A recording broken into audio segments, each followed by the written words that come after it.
I had been trying to learn Mandarin for several years since I got engaged to my now husband, as it's the primary language that his family speaks together. So as we've been staying at home, I've been trying to get back into studying. Stuck at home because of COVID-19, Rachel Callie is passing the time, brushing up on a new language. She isn't the only one.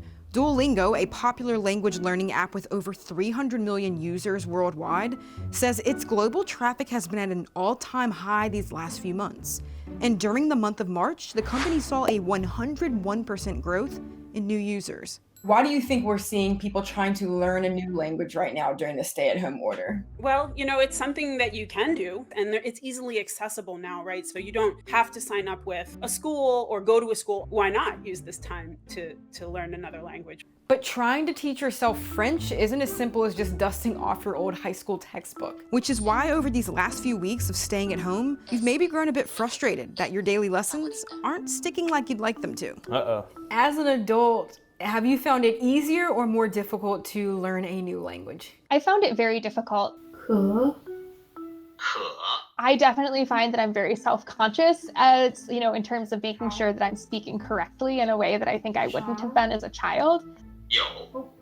I know that as a child, your brain is still sort of prepped to learn new words and new tones and things like that in a way that mine isn't anymore. I think past a certain age, it just gets so much harder to try to retain or learn another language.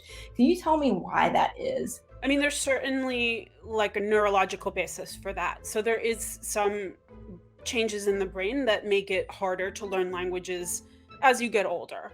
Davidson says that around puberty is when it usually becomes more difficult for most people to learn a new language. And it only gets harder from there, which is why it's easiest to learn a new language as a child.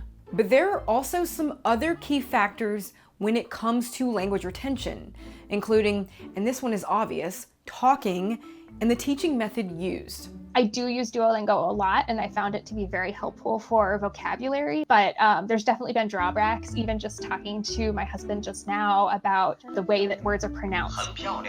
And of course, that's an AI stringing a sentence together, and it's not very fluid, and it isn't exactly how you'd use language in real life. Part of second language learning for adults that really makes a huge difference is the ability to communicate with other people. And so just speak it with as many people as you can, because it's like a muscle, right? This is kind of the cliche that we use. The more you use it, the more beefy it'll be.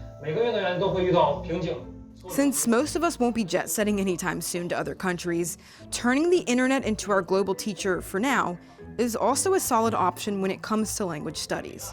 You can practice by watching YouTube. You can practice by reading blog posts or whatever, or listening to songs in another language. So, I mean, if we're sitting here in quarantine, we can also take advantage of the world that's out there to really put in place the lessons that we're learning. It's actually been a great time for me to learn more about the culture. I don't think I'll ever probably fully master Mandarin, but I'm certainly hopeful to just keep getting more comfortable every day, and I'm confident that I can keep learning and keep building those skills.